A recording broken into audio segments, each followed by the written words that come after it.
After so much tension and horse trading, the main opposition party, the People's Democratic Party, has thrown open its ticket for the 2023 presidential election. Rising from its 96th National Executive Committee meeting in Abuja on Wednesday, the party said after a very extensive deliberation, the committee aligned with the recommendations of the National Zoning Committee that the presidential election should now be left open. We are now being joined via the phone from Port Harcourt by the spokesman of the Pan-Niger Delta Development Forum, PANDEF, Mr. Ken Robinson, to share his thought with us this morning. Mr. Robinson, a very good morning to you from Abuja. Good morning, my brother, and thanks for this opportunity. Good morning to viewers in Nigeria across the world. We hope you have a very bright and clear morning today in Port Harcourt. Fantastic morning. Thank you for joining us. We saw that release from your office, reacting to the position of the PDP after its last executive committee meeting, which from where it threw open the presidential aspiration. And you said they have dug a pit for themselves. Can you kindly give us an insight into why that statement was made?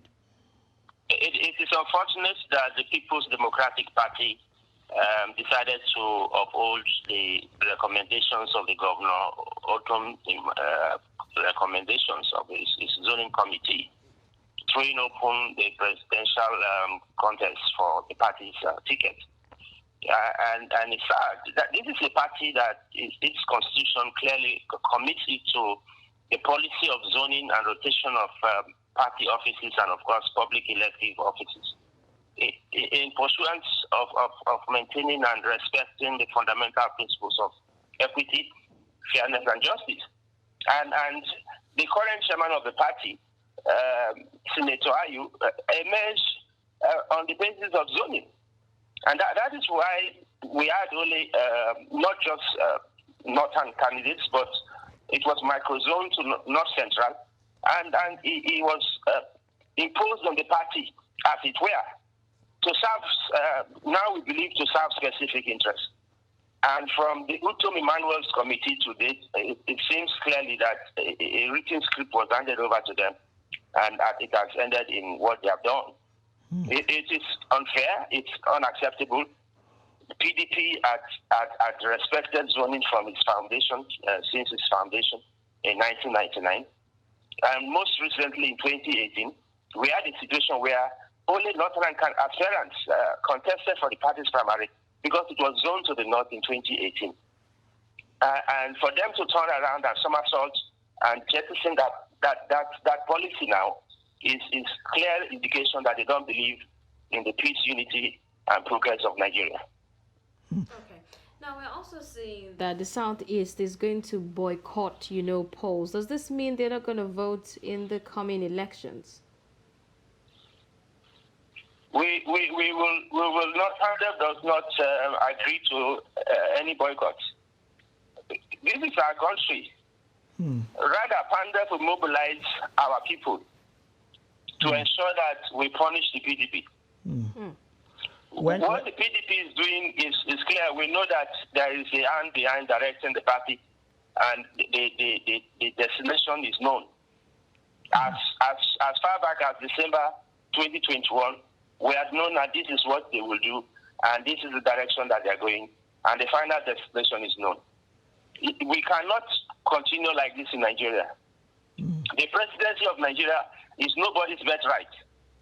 No single individual is destined to be the only person that can be president of Nigeria. We have over 70 million employable adults, 70 million people, of which any one of us can become the president of Nigeria and direct and coordinate the affairs of Nigeria properly. And so it is wrong for any single individual or a few group of persons to think that they are the only people that can become president of Nigeria. Mr. Robinson, just to provide consideration that only a Northerner can secure victory for the PDP the 2023 election is also very, very, very preposterous. Okay, Mr. Robinson, just to put the conversation in proper context, throwing the process open, does that in a way suggest that this is tilting towards the northern a northern candidate, given that there are a myriad of candidates in the running for the PDP ticket? My brother, we are in the Nigerian society, the Nigerian structure is lopsided. And the playing field is imbalanced. The system is skewed already against the southern Nigeria. We have 36 states in Nigeria, and 19 states are in the north. We have 17 states in southern Nigeria. So if we say the field is open, it's already imbalanced.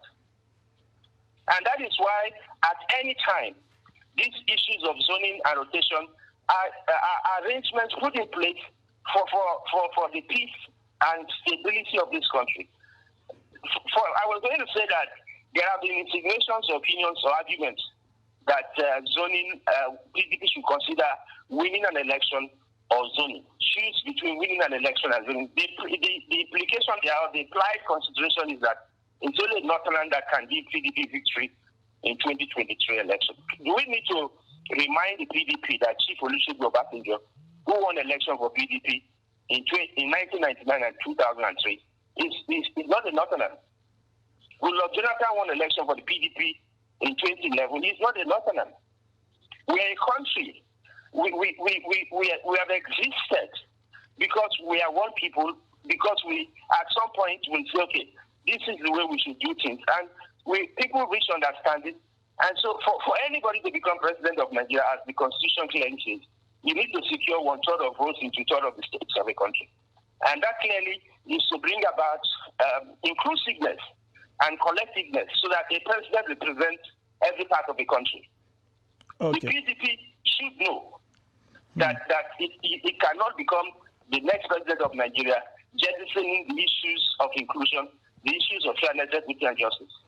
And we hope that the APC will take advantage of this indiscretion of the PDP and demonstrate to Nigerians that it is a nationalistic party committed to the unity, the progress and peace of this country by ensuring that the Southern emerges as its presidential candidate.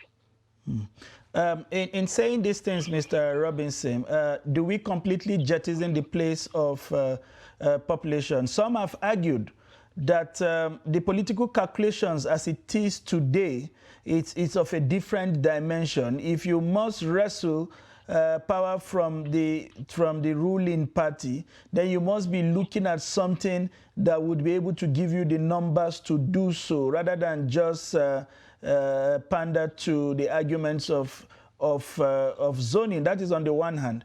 On the other hand, you have threatened to punish. Neither the APC have been able to conclude on what its party candidate will be. If these two major parties decide to field candidates other than those from the South, what becomes of your options?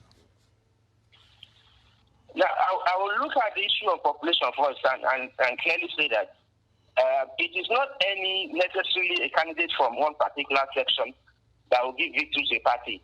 It is the Nigerian people that will give victory to a party. Do not forget that in 1999, we had two persons from the Southwest who were presidential candidates of the two main parties at the time. Now, in 2003,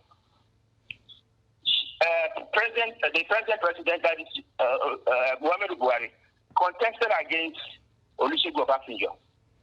Buhari scored 12 million votes, about 12 million votes approximately.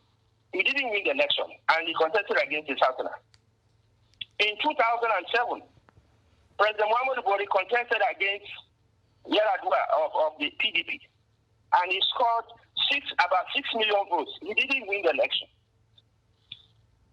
The next year, in 2011, he contested against Goodluck Jonathan, a Southerner.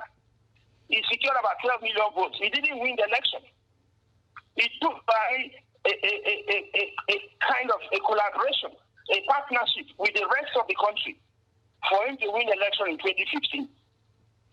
And so there is no section, nobody, there is no mega star in any part of the country that can single-handedly make a party win an election. It is the people of Nigeria working together that gives victory to a party. And so it is rather ridiculous for the PDP to consider or even think that because they want to win an election, after 8 years of a northern president, they will attempt to present another northern candidate, because that's what they want to do. I'm on national television, so I'm not going to say some things, but there are things we are aware of. As far back as 4 or 5 months ago.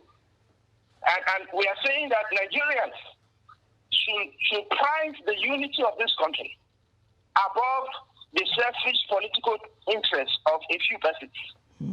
We cannot afford to fritter the labors of our heroes, past and present, by allowing politicians to carelessly and callously, jettison arrangements and understandings that have sustained the unity and oneness of this country over the years now.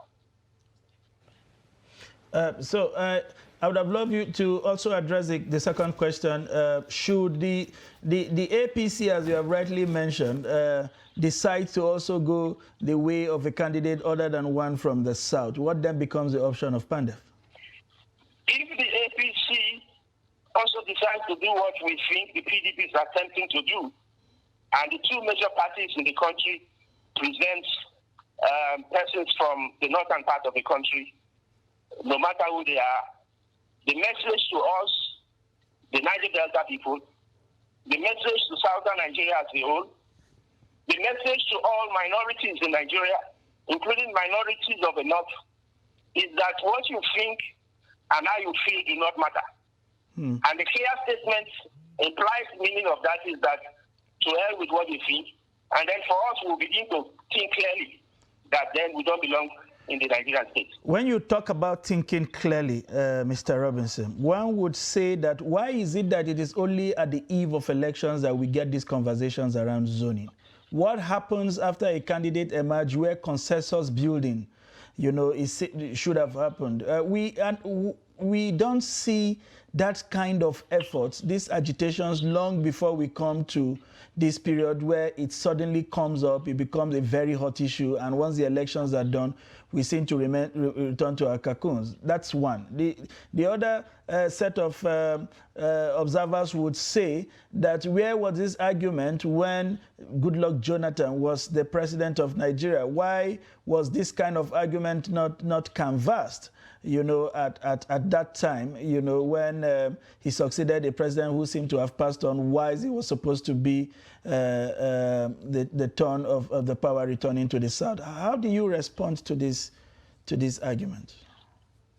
Well, it's very clear, and there are records to show that for us in PANDEF and the Southern and Middle Belt Leaders Forum, that's Afenifere or Anezindigo, and of course the Middle Belt Forum, we started talking about these issues of zoning perhaps in other times as far back as 2017, where we started talking about restructuring.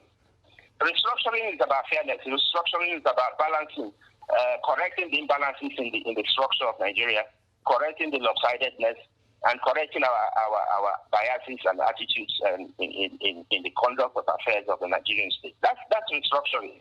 And it was all about ensuring that things are done more fairly, and that people consider others' interests. And let me say that for every crisis in families, in extreme cases, wars between countries and between groups, it's about poor interest management. And what is playing out now, particularly the PDP and perhaps even in the APC, is the poor management of interest.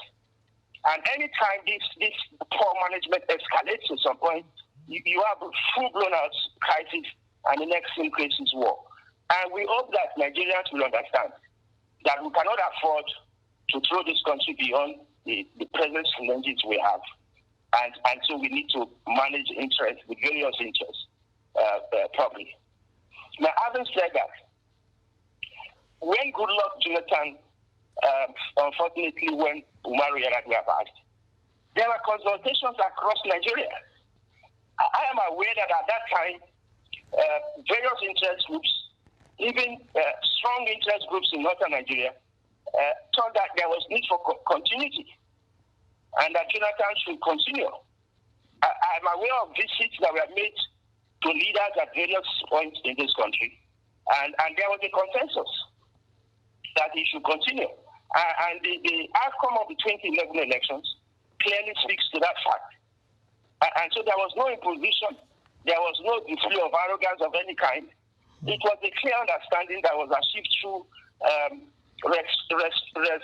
responsible dialogue and discussions that were held with leaders of our country at all the levels that were necessary. We're not seeing that now. And we've been talking about this issue of particularly since from May last year. That's about a year now. And people are determined to in a particular direction with a fixed mindset that becoming the president of Nigeria is a lifelong ambition. It's a birthright, and it must be. And so they are ready to jettison whatever arrangement that has kept Nigeria together in pursuit of their personal ambitions. Thank you very much. It cannot be. Yes. Thank you very much, Mr. Robinson.